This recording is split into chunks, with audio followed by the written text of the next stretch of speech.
Hello everyone, my name is Calgon, and I'm here to ask and answer a few questions. The number one being, what the heck is this video and why did you make it?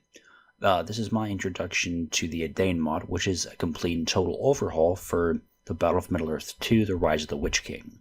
The second question I would like to ask and answer is, why did you make this?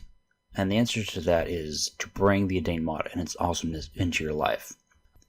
I would first like to introduce myself. My name is Calgon, and I've never really been active in the community much. Made a couple odd videos here and there, but more recently I've started to get back into RTSs. I happen to be a PC gamer, have been a PC gamer for the last five years? Yeah, I believe so. And I grew up on real-time strategy games. I played the original Battle of Middle-earth back when it came out in 2004, 2005. And I found this mod one day, and it was in German, and I waited for it to come out in English, and I've played it ever since it's come out in English.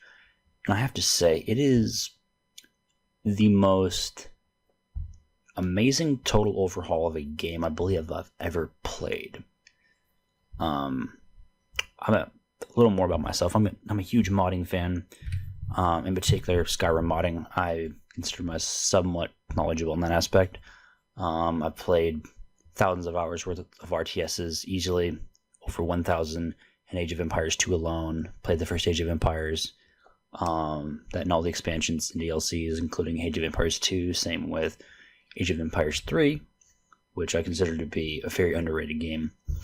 As I said prior, I have also played the first Battle of Middle-earth and 2, and all set expansions, which I have around 500 to 600 hours in by themselves, not to mention other mods. I also have several hundred hours in Company of Heroes 2, and I consider myself an avid player of that.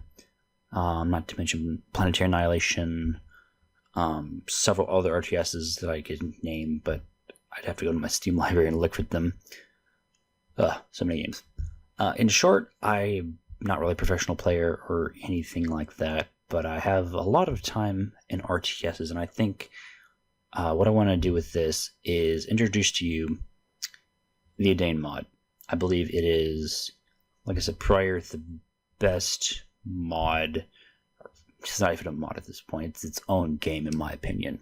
I would like to go over a few things before you decide to jump into this game. There are a few things that you need to know, and there are some hoops you have to jump through in order to actually get the game up and running. And a few of those are, well, they're kind of difficult. For one, you can't actually purchase the game anymore, making it rather difficult to get a hold of. I myself have physical copies laying around, which I could pull out, but I'd have to go dig in my closet. And the other is that even when you do get it up and running, the online was shut off a few years ago when GameSpy shut down. And as such, you have to make use of third-party VPNs such as Tungle or Game Ranger or Evolve or Hamachi or other such services. Another thing I'd like to point out is, even when these services do work, at best they're flaky. I personally, they worked fine for me, but a lot of my friends have had weird disconnection issues, making your network games that much harder to find. And as such, because you have to leverage third-party VPNs, it makes connecting with the community very difficult because of different gaming communities. So you're basically going to be playing with the AI unless you have friends or you schedule someone to play with. On top of that, there is a way to obtain the game, but you technically have to pirate it because you cannot purchase it anymore, and it's a gray area.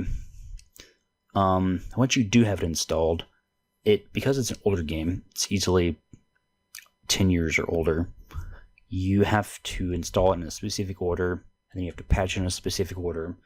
And assuming you get all that done, you have to install the Edain mod in a specific order. There's 2 files you have to do, and then you have to wait and update it. And their servers aren't the fastest.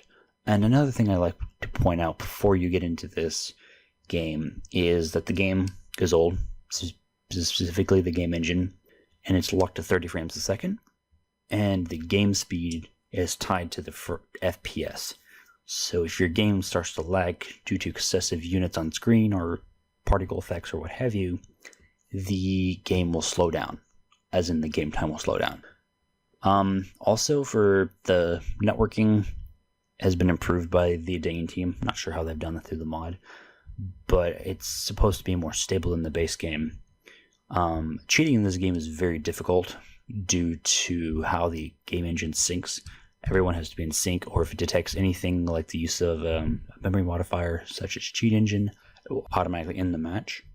Also, I'd like to point out that for some reason, this game runs more stable on the lowest setting. It seems to not crash as much. But that's enough of the cons of the game. I would like to point out that this game is fun. Let me point out that this game is fun and mostly lore friendly.